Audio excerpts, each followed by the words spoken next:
Today's story happened long, long ago in a land far, far away. Unless you live in Denmark. It's the story of a poor woodcutter who was very easily distracted. Hey.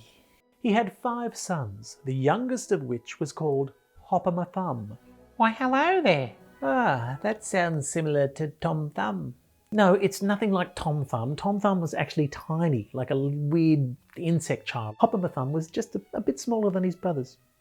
You should have called him Robbie just a bit short then. You should have. He's your son. He was tiny when we named him, but he got much bigger. Every day the woodcutter would drop Hop o' My Thumb and his 4 brothers off to school. I was meant to drop them off at school, wasn't I? Yes? I think I dropped them off at the swamp. Oh dear. I just need to go back and get them. Where did I park the cart? I'm always losing that invisible cart. Hey Dad, what you lost? I just need to get the cart so I can collect you from the swamp. Oh, you're here. Well, I know how you are, Dad, so I dropped a trail of white pebbles behind us and followed them home. That sounds like Hansel and Gretel. No, it's not like Hansel and Gretel. Well, it is like Hansel and Gretel, actually, but they got it from this story, okay? And then they got famous. They stole it, got famous. So don't talk to me about those little Hitler Youth witch burners, all right? We did it first. Yeah, okay, fine, whatever. I got to drop the kids off. And so for the second time that day, the woodcutter dropped his kids off at totally the wrong place. And for the second time, little Hop o' My Thumb left a trail of pebbles.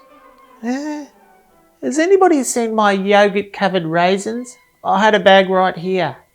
Ah, well, Dad's dropped us off at the forest instead of school.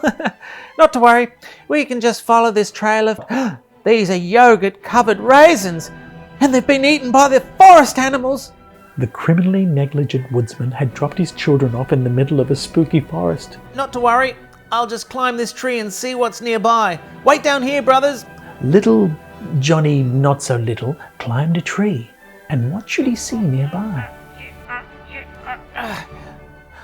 We should go to that palace just yonder and see if they will shelter us for the night. If we stay out here, we'll surely be eaten by wolves. Actually, that's really offensive. All the wolves in this forest have been vegetarian for years. Little Sammy Snack-Sized and his brothers ran to the spooky castle, which was home to a terrible ogre.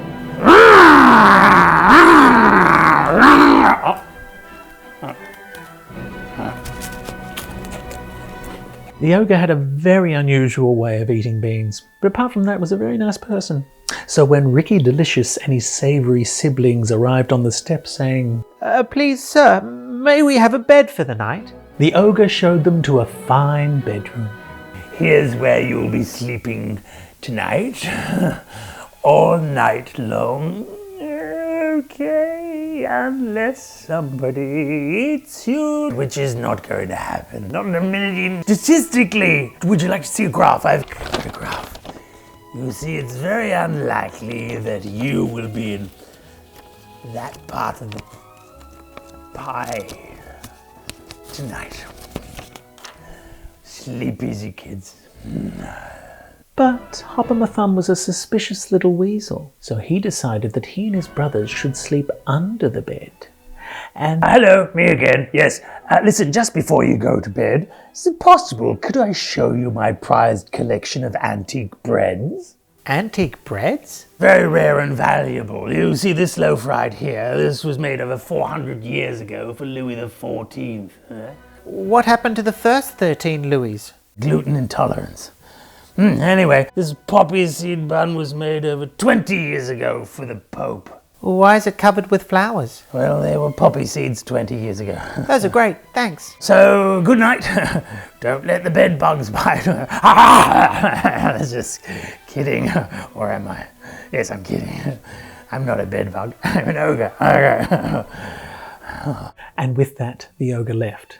And that's when Hansel-esque and his brothers decided to sleep under the bed and instead place the ogre's priceless bread collection in the beds above.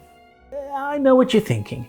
What kind of idiot would mistake his priceless bread collection for strangers he just met? Well, it's time for you to meet little Hop Thumb's brothers. Thumb Thumb's brothers were known far and wide as being the kingdom's finest loaf lookalikes. They won all the top prizes in the local and regional baked goods impersonation events on account of their uncanny resemblance to bread with eyes. The ogre crept in late at night and gobbled up what he thought were the sleeping brothers. Imagine his surprise the following morning when he found the brothers alive and well. Go on, imagine it. Imagine that surprise. That was his surprise. Was it like you imagined it? No, my priceless bread collection. Deciding their welcome had run out, Hop o' My Thumb and his brothers decided to run out. But the ogre was enraged and chased after them, pausing only to put on his 7-league boots. What even are 7-league boots? They're special magical shoes that let the wearer jump 7 leagues with every step. That's like 38 kilometers. You see the problem here, right? I'm coming for you, kids!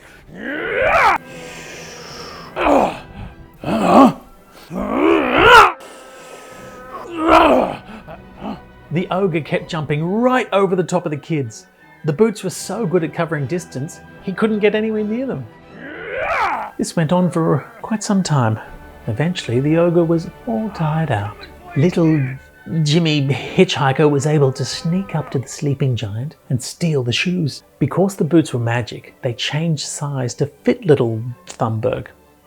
Then he used the boots to get he and his brothers within 5 kilometers of his house. Then he took the shoes off and walked the rest of the way. And their father was so delighted to see them. Hey! Hey, did I drop you off at school this morning? I think it's Saturday. Hey, nice boots. And little Hop o' My Thumb, the slightly small boy, was able to make his fortune using the boots. Here's your pizza! Thanks, slightly small thumb boy. The end.